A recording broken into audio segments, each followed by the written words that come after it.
Welcome to Decoded Dialogues, where tech talks and stories spark transformation. I'm your host, Crystal Fernandez, and today we're diving into Oracle's approach to building strong relationships with strategic partners and independent software vendors, or ISVs, and how these partnerships are driving customer success and innovation. Joining us is Dan Haller, a leader in Oracle's partner ecosystem. Dan, thank you for being here. Let's start with your story. Tell us a little bit about yourself and how you found your way to Oracle. Well, thank you. First of all, Crystal, thank you for having me. I started out my career as an engineer, and I had a number of friends that were working for Oracle in the Bay Area, and they were doing incredibly well. And I just said to myself, I need to get into this technology game. I went out and got a little bit of sales experience and got hired in September of 2000. I actually got my job because of the dot-com bust. But it was a really good time for me to join because I had to learn. I started inside sales and I had to learn how to drive customer value because companies just weren't buying Oracle technology for Oracle's sake anymore. You had to really show a business case and drive value for the database and the application. So it was an incredible start. It's been a great journey. I've worked my way up and now run the entire ecosystem for North America. We love that story. For listeners who might not be familiar, can you give us a quick overview of Oracle's partner alliance ecosystem? Sure, you bet. Well, what I think a lot of people don't understand is that Oracle is a very open company now. When you look at our applications, you can use APIs and connect into our applications. When you look at our database platform, you can run our database platform now in any hyperscaler. You can obviously run it on premise. And when you look at our cloud infrastructure, you can run it in your data center, you can run it in Oracle's, or you can even look at other companies that maybe have a private cloud or what we call an alloy environment. And so we have a very robust ecosystem because we're working at every layer of the stack. So I talked about industry applications that you can work with. You've got obviously the database as well, and then you have the cloud infrastructure. So in order to have such a rich platform, or when you have such a rich platform, you need to have a rich ecosystem. And so we have a partner ecosystem that works across the entire portfolio. Oracle's had many years of great internal development, and we also had a series where we've made many acquisitions. We've incorporated those acquisitions into the portfolio, and what customers get now is a complete platform to run an enterprise business. So it doesn't matter if you're a communications company, a utility, a retailer, a high technology company, a financial services company. We can work with you, and we can drive help and success within your business at every layer of the technology stack. That's fantastic. And why are ISV partnerships such a cornerstone of Oracle's strategy today? What makes them so critical to driving customer success? Well, when we look at the ecosystem, we recognize that Oracle, while we have a broad breadth of industry applications, the database, and then obviously our cloud infrastructure, we recognize we can't do everything for a customer. And so we look at a number of the partnerships at every layer of the stack and figure out how do we look at the best capabilities in the infrastructure layer. Obviously, we've got a deep partnership with NVIDIA. A lot of people have heard about the Okay. partnership that we've developed with OpenAI. We've got a number of partnerships with cybersecurity companies. And then you move on to the database. Now, the database obviously is very, it is obviously the cornerstone of Oracle, if you will, Sure. and it's been around for a very, very long time. It's across, pretty much every country. It's pretty much very pervasive in the large enterprises. But we've opened up the ability to run that database in any hyperscaler. So we've created partnerships with Microsoft, with AWS, and with Google to be able to run the Oracle database in any hyperscaler. So you can run it in your cloud, You can run it obviously in any of the hyperscalers and obviously within Oracle's cloud. Hmm. And so you've got to create these partnerships because it's a very open environment today. And then when you look at the application portfolio, while we have industry applications and have capabilities to solve mission critical systems across healthcare and life sciences and utilities, and all the horizontal applications as well, we also need to be able to partner with solutions that complement our solutions. That maybe there's a capability within the healthcare payer environment that we don't necessarily have specifically, or e-invoicing, which is a new regulation that's coming in EMEA and then most likely into North America. So Right. we create these partnerships, tax solutions, if you will. We create these partnerships because it's what our customers are asking for. They're asking for us to create deep and meaningful partnerships because ultimately they've acquired these solutions. It's a very heterogeneous environment, and they've acquired these solutions, and they're looking at the technology providers, the software providers, to help them with the integrations with the business processes that need to map across systems. And so we take customer success very seriously. And that's why we try to do our best to make sure that we have a very robust ecosystem of ISVs and partnerships.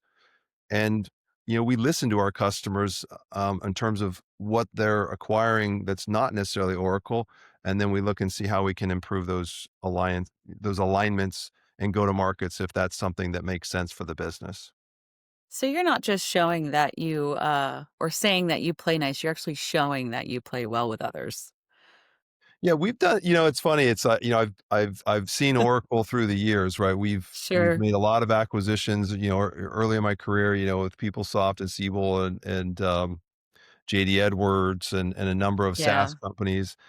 And I think during some of that time, it was think Oracle was going to take on the world.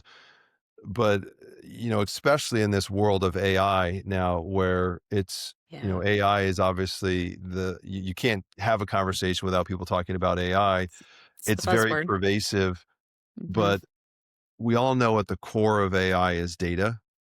And in order to be able to help companies garner value from AI, you need to play nice in the world of data. Data is the gold of an enterprise, Mhm. and it sits in multiple systems. It doesn't just sit in an Oracle database. It sits in, mainframe systems. It sits in other, legacy data systems. It sits in various forms that are unstructured.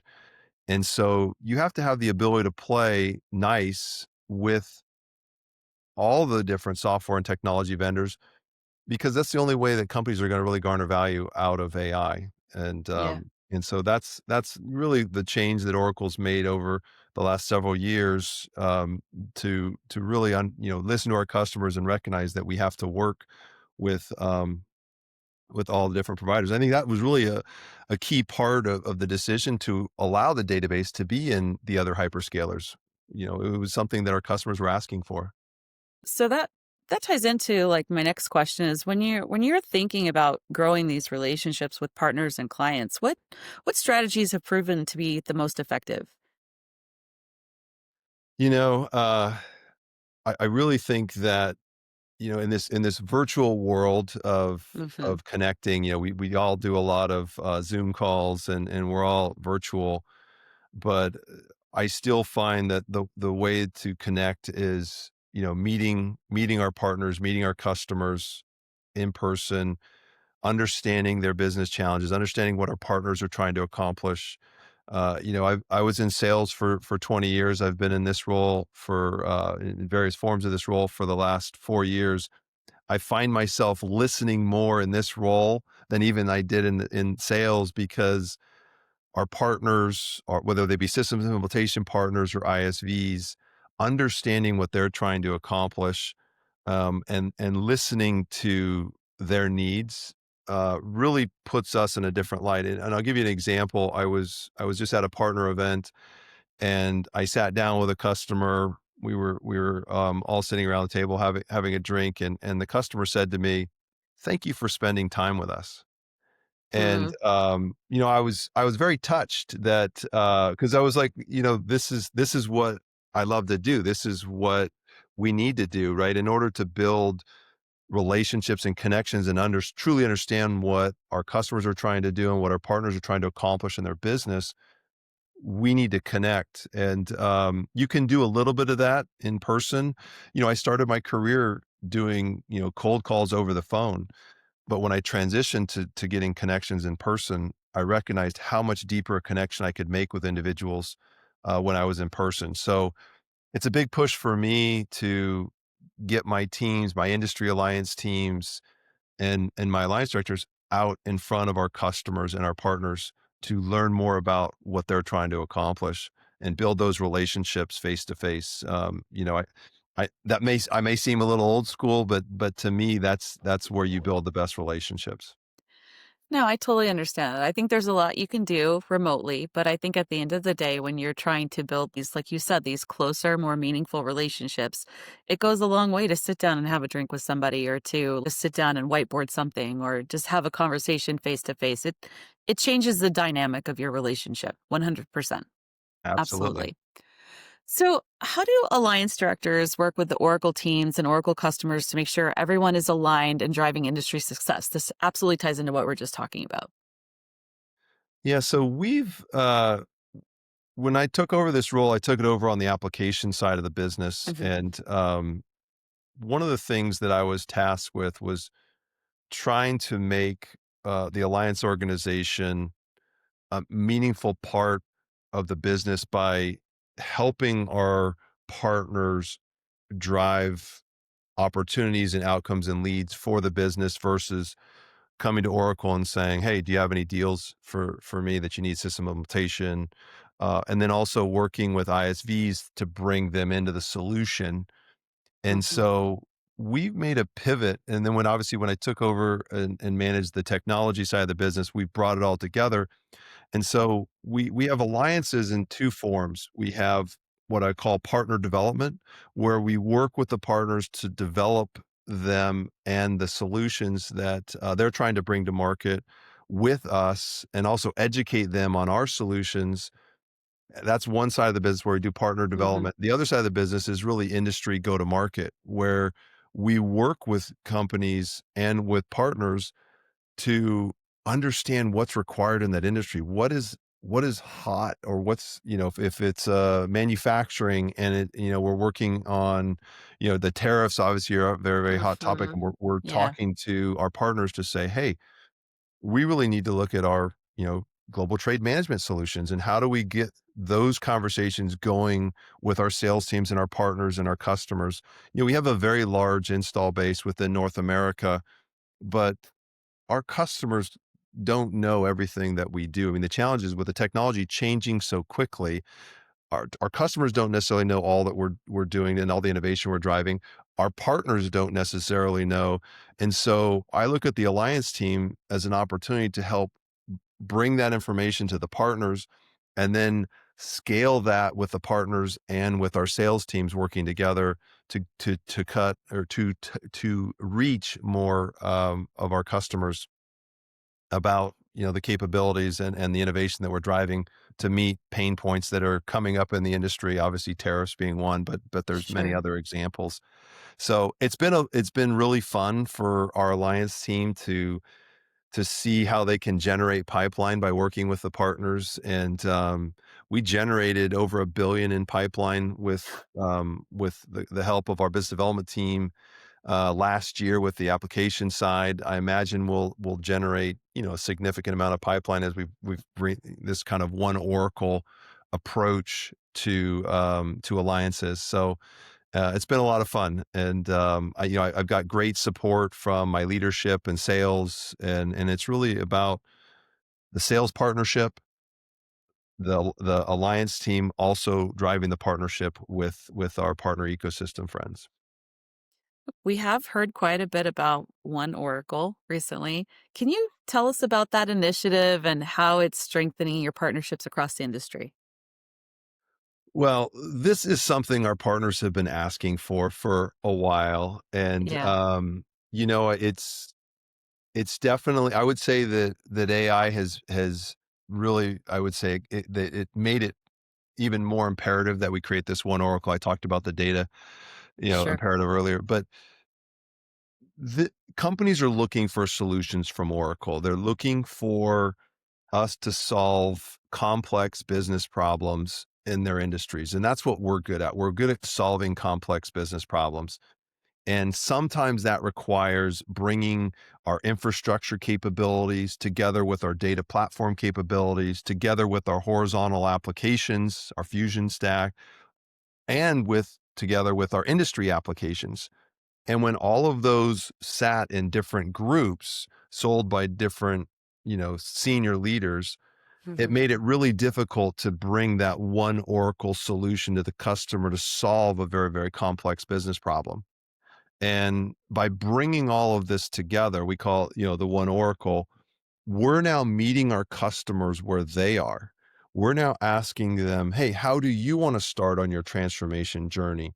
Okay, you're a e-business suite customer and you don't want to move to Fusion today. Well, let's move you to our Oracle Cloud infrastructure. Let's help you Hmm. get advantages of AI. Let's optimize your processes, and maybe you can bring in a fusion application on the edge. I talked about, GTM. And then as you can hopefully save money through that, initial step in the transformation, then you can take the next step and possibly move to fusion applications. So the One Oracle initiative is really about meeting our customers where they are, solving their business problems that they have today, based on what's important to them. And, our partners have really been doing this. We work with all of the global systems integrators, and we work with a lot of advisory firms, and this is what they do really well. And so now we've made it easier for them to really align with Oracle, because now we can come together with the partner ecosystem and with Oracle and sell one solution to the customer. Exciting times. As we look at this year, the launch of AI Agent Studio and other AI initiatives have brought significant changes and progress in the Oracle space. What trends do you foresee influencing how Oracle delivers its products and services in the coming year? Well, I don't I think we're gonna basically, the strategy that we've laid out with One Oracle, and being very open, and driving, an AI agent studio for allowing our partners to build AI Hmm. agents in our marketplace with Marketplace. Fusion Yeah. has Yeah. been I is probably something that we're gonna double down on. And, I don't think we have even scratched the surface on that opportunity. And that's a really exciting thing when you talk about the AI agent studio that we've developed for applications. But I think probably even the more exciting opportunity, coming in the future, or it's really here today, but I think it's going to really accelerate in the next year, is the cloud marketplace and what we're Hmm. doing to build out our cloud marketplace. We have a number of solutions today in our cloud marketplace, but it's nowhere near the scale and potential of what we can achieve. And we're just getting started with our cloud marketplace. I know some of the other hyperscalers have very large marketplaces, and drive significant revenue for ISVs. But when you look at our application portfolio and the amount of solutions that are aligned and attached to that application portfolio, I Hmm. think it's an incredible opportunity for us to really add even more value to our customers and say, "Look, we've built a portfolio for you, but you have other solutions. Well, now you can buy those that you have in your infrastructure. Well, now you can buy those in our marketplace and run it on our common platform, and really get economies of scale and speed, with your systems that was never seen before." So if I were to look at one future trend that I think is coming, it would be the evolution and growth of our cloud marketplace. And, I have a vision, because it's obviously I manage our ISVs, Sure. from a go-to-market perspective. I have a vision that we can build the most pervasive cloud marketplace on the planet. Uh, and, we'll see. Time will tell whether or not we're able to do that. So will it be similar to how they've launched the AI agent marketplace? It going to be that same type of thing where it highlights the partner and what they've developed and what it's utilized for? Is it going to be something similar to that? Yes, well, it's out today, and so Mm, there's a number of solutions that are in the marketplace today. A lot of hmm. you have cybersecurity solutions, you have obviously Oh, right. application Yes, solutions, but it's really going to be doubling down and making it available and making it easier to search and easier to find solutions that maybe align in your industry. For example, you're a utility company, you're looking for an asset management system. Okay, Oracle has an asset management system, but it necessarily maybe doesn't meet all of your needs. And so here's an asset management system that was built by a partner, an ISV. that's great. You can buy that in the marketplace. It can burn down your OCI credits to a certain extent, and you can basically then have it all part of your Oracle, ecosystem and portfolio. Uh, the AI Agent Studio, where I see the growth in the AI Agent Studio, is our partners are building AI agents, and obviously, there's AI companies out there, Sure, but sure. they're filling gaps in end-to-end business processes or niche solutions that companies are coming up with to say, this is what, this is a challenge that I don't see Oracle having developed, in the applications. And I really would love for you, Mr. Partner, to develop this AI agent. Can you provide that to me? The partner develops it. They post it on the AI Agent Studio. If they want to monetize it, they can. If they want to use it for differentiation, they can. Yeah. And so I mean, we've got 100 or so AI agents today. But the nice thing about what we're doing on the AI Agent Studio is when we put an AI agent on our studio, development has vetted it and they support it. They are saying, yes, we are in partnership with this partner for this AI agent. And that's really differentiating. It's not about putting things on the marketplace or on the AI agent studio marketplace that we don't stand behind. And that's Right. something that Oracle, being an enterprise software company, has always been very good about, is standing behind the products that we either sell directly or the ones that we're endorsing through marketplace or other ISV type of arrangements. Yeah. That's very, very exciting. So how is and I suspect it has to do with some of this, but how is Oracle planning to evolve its partner ecosystem to meet the changing needs and customer expectations? Well, we just created what we call enhanced Oracle Partner Network. So we had a modern partner network. We've just enhanced it. Right. And the goal is to try to make it easier for our partners to get access to training, to get access to development environments, and how to log opportunities with us, and then also get incentives for when you bring opportunities to us that you can then use to buy certain services. So, part of the enhanced program is going to allow partners to possibly acquire a solution engineer. So you earn credits on the EOPN, which is Right. the acronym for it, that you Right. can use to align with your solutions, to provide you advice. And we also are driving tighter partnerships globally with our partners. So our enhanced OPN partner network has levels where if you're a regional partner in North America and you have started to develop a presence in EMEA, we collaborate globally. So we are working with the North American team and the alliance team and the EMEA alliance team for that partner, saying, okay, you're very strong in financial services in North America. Let me bring that intelligence to the alliance team in EMEA, with those references, and Mm, let the team in EMEA help you get to the various customers and prospects that you're trying to get to. So when I look at, my initial themes, I can only think in threes, and sometimes I can only think in twos. And my initial theme with partners after doing a number of empathy interviews was partners really want access to our sales teams and Oracle in general, whether it be development, alliances, sales, and they want alignment. So they want alignment to Oracle in our go to market, into our marketing activities, and it's not just alignment in a region, it's alignment globally.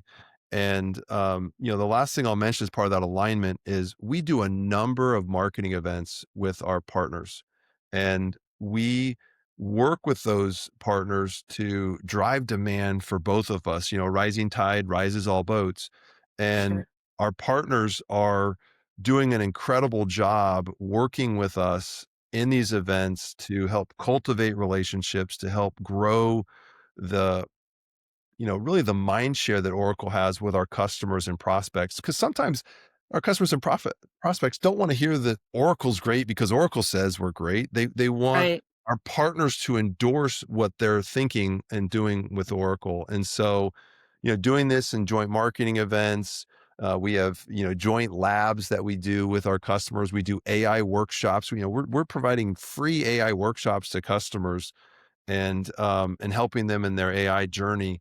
And it's great to do them with partners because then you get the Oracle point of view, and then you also get the partner point of view. So it's just really been a fun 4 years for me in driving this role and watching the growth that we've had and the alignment with the partner ecosystem. Fantastic. If you could give one piece of advice to partners to maximize their impact with Oracle, what would it be? I would say connect, communicate, and collaborate. And it's the three C's. It seems very basic, but I was, another example. I was just talking to a partner last night, and we're working on a deeper partnership. And I said to him, I said, and he's new to the role, and I said, you know, you're going to have a deeper partnership because you're the first leader from this company that calls me, directly on a weekly basis, asking Right. about strategy, asking about how to best align. So I already know you're going to be more successful in your alignment with Oracle. And it's not just the communication collaboration with myself, it's with my entire team, my entire Sure. organization. And so it's really a great opportunity for us to reach out together. I'm asking my team to reach out into the partners and get alignment with individuals that they don't know, with individuals that are in the agnostic business practices. So that would be my advice. And my team is at the ready, both on the partner development side and the industry go-to-market side. That's great. So as we're wrapping up 2025, how would you say this year played out for you? 2025. Well, I would say 2025 is probably the year of the most transformational technology change in my 25 years of being in this business. And Yeah. I watched obviously the boom of the internet boom, and then obviously the progression of SaaS. And now when I look at it, it's like AI is just changing the game. Larry says, AI changes everything. Yeah. And what I'm seeing in the ecosystem and just what you can do with AI, it's really incredible. But you also have to be responsible. You also have to make sure that you have the human element in the process, double Right. checking what's going on, what's happening. And it's just an incredible opportunity for us to help drive business efficiency for our customers, help them really improve their business operations, grow revenue, and so that's 2025. I would say was the year of change, and Yeah. with year of AI and the year of change. Yeah. But I think we're in the early innings. I, And I think a lot of companies that think that they're behind. They're not really that far behind, but they do need to get started. And, getting started by, getting your data in order or, getting mhm. a core, what we call a core, digital foundation, if you will, um, is something that's important. And, we're here to help. We're here to help, you know, our customers with our partners. And so I think the sky's the limit for companies today that embrace the change and the transformation. It's amazing. And how would partners, colleagues, others get a hold of you? Is LinkedIn good? Your Oracle email address? Can we? Look, I'm happy to, I'm very accessible. Yeah, I'm on LinkedIn and I'm happy Okay. for individuals to reach out to me via LinkedIn, via, my Oracle email address. Okay. It's really been my belief that you have to be in front. You have to lead from the front, but also you have to be willing to connect. So I get a lot of reach outs from small ISVs, and I'll take the call just because I like to learn. I've taken Yeah. the call from a number of small AI companies. I will say the first thing I ask an AI company when they call me is, or send me an email, the first question I ask back is, are you running on OCI? I mean, we are working with companies. We have in my opinion, the best hyperscale, the most flexible hyperscale that's driving the fastest, AI workloads. Uh, so if you're not running on AI, maybe the conversation should be, "Hey, Dan, how can we run on or running on OCI, excuse me. Maybe, Yeah. Dan, how can we run on OCI? How can you help me do that?" And then we can have a conversation about how we drive a go-to-market. So, it's just something that I've always enjoyed throughout my career, connecting with customers, connecting with partners, and so yeah, no, I'm happy to help. That's great. So I think what my takeaway is that you need to be open, agile, and ready for change, right? Yeah, that's a great summary. I may have to steal that from you, but that's a great summary, for Yeah. what we're trying to do, and you know, it's really not just Oracle. I think the entire industry needs to look at it that way. Is the more open you are, the more Agreed. agile, the more willing you are to change. That is going to make you successful as a business, and then hopefully you've got the technology and the partnerships as part of your plan in order to drive that growth. Well, that's a wrap on today's episode of Decoded Dialogues. A big thank you to Dan for sharing a valuable vision of Oracle's partnership ecosystem and what the future holds. If you enjoyed this conversation, don't forget to subscribe and share.